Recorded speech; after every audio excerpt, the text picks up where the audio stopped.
ஆதியாகமம் 24வது அதிகாரம் 18 மற்றும் 19வது வசனங்கள். அதற்கு அவள், குடியும் என் ஆண்டவனே என்று சீக்கிரமாய் குடத்தை தன் கையில் இறக்கிக் கொண்டு அவனுக்கு குடிக்க கொடுத்தாள்.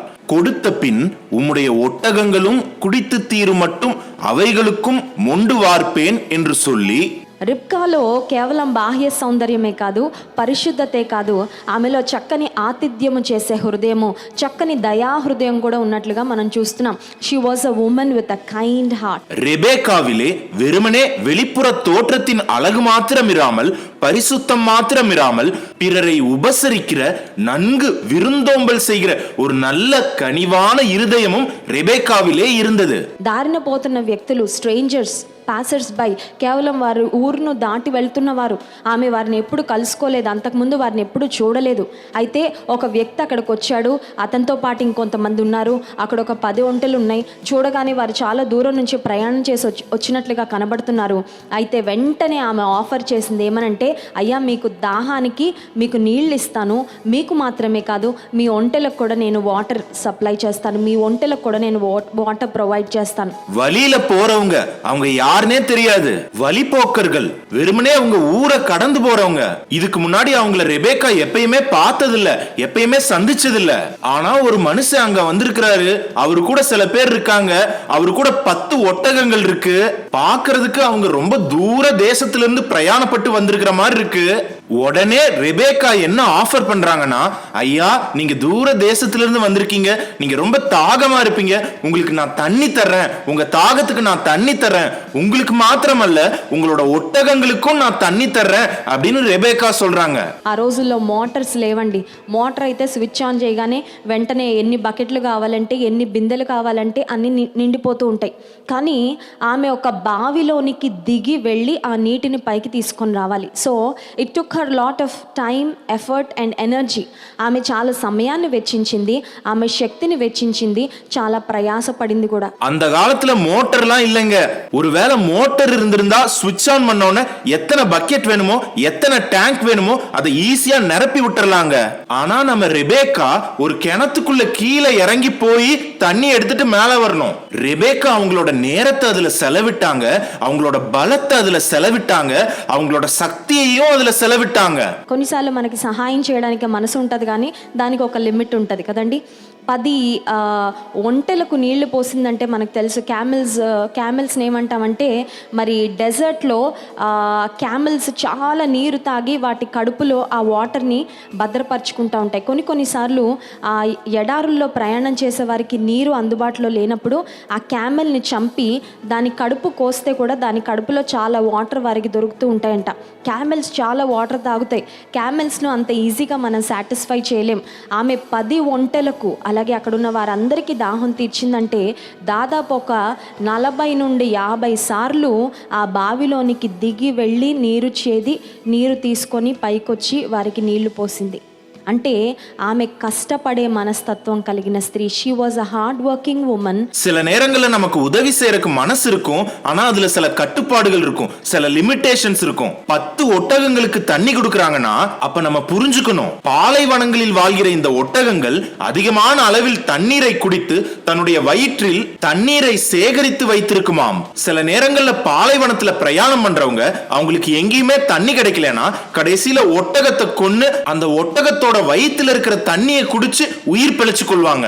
ஆக ஒட்டகங்கள் சாதாரணமாகவே நிறைய தண்ணி குடிக்கும். அவ்வளவு சாதாரணமா ஒட்டகத்தை நம்ம திருப்திப்படுத்திட முடியாது. ஆனா அந்த 10 ஒட்டகங்களுக்கும் எலியேசருக்கும் அவரோடு கூட வந்த அனைவருக்கும் ரெபேக்கா தண்ணி கொடுத்தாங்கன்னா சராசரியா ஒரு 40 இருந்து 50 முறை அந்த கிணத்துக்குள்ள கீழே இறங்கி தண்ணி எடுத்துட்டு திரும்ப அதை சுமந்து மேல வரணும். அப்படின்னா ரெபேக்கா மத்தவங்களுக்காக கஷ்டப்படுற மனசுள்ள ஒரு பெண். அவங்க ஒரு கடின ఉలైపాలి. అంత మాత్రమే కాదు, ఆమె త్వరగా వెళ్ళి అనే మాట చూస్తాం 18వ వచనంలో. తన కడవను చేతి మీదకి దించుకొని, అయ్యా త్రాగుమని చెప్పి త్వరగా చాలా క్విక్గా వెళ్ళింది.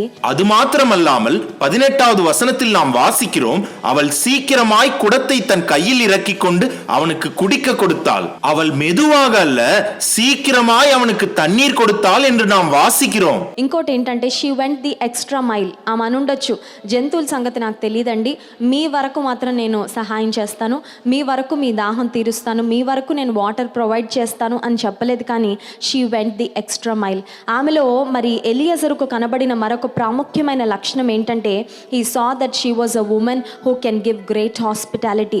చక్కని ఆతిథ్యము చేసే స్త్రీగా ఎలియజర్ చూశాడు. இன்னொன்னு என்னன்னா, நம்ம ரெபேக்கா இன்னும் ஒரு படி மேல போய் அந்த மிருக ஜீவன்களுக்கு கூட, அந்த ஒட்டகங்களுக்கு கூட தண்ணி கொடுக்கறாங்க. அவங்க சொல்லிருக்கலாம், இந்த மிருகங்களுக்கெல்லாம் என்னால தண்ணி கொடுக்க முடியாது, வேணும்னா உங்களுக்கு தண்ணி தர்றேன், உங்க தாகத்தை வேணா தீக்கிறேன், உங்களுக்கு வேணா உதவி பண்றேன், மிருகங்களுக்கெல்லாம் நம்மளால முடியாது அப்படின்னு அவங்க சொல்லிருக்கலாம். ஆனா அவங்க அப்படி சொல்லல.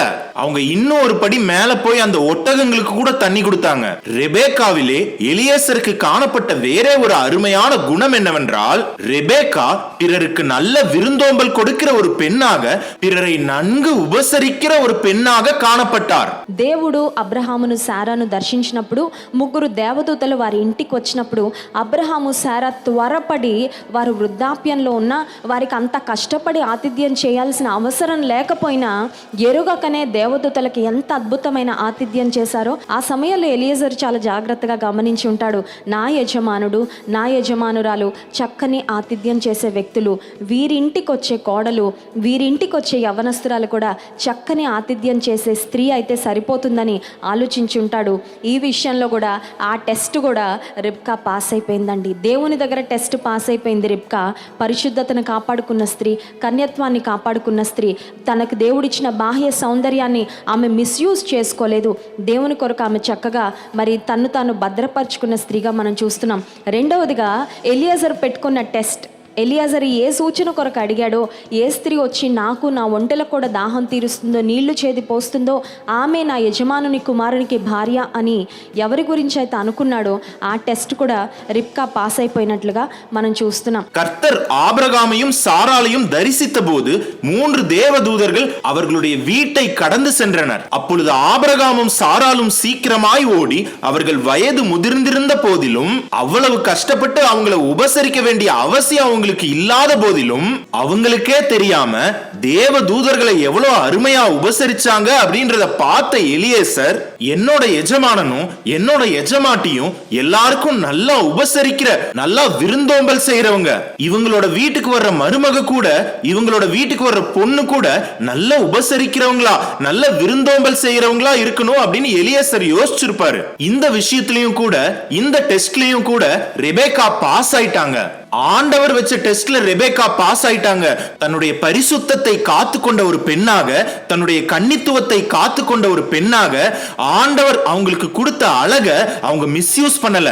ஆண்டவருக்காக தன்னைத்தானே பரிசுத்தத்தில் காத்து கொண்ட ஒரு பெண்ணாக ரெபேக்காவை நாம் காண்கிறோம். இரண்டாவதா எலியேசர் வச்ச டெஸ்ட்லயும் ரெபேக்கா பாஸ் ஆயிட்டாங்க.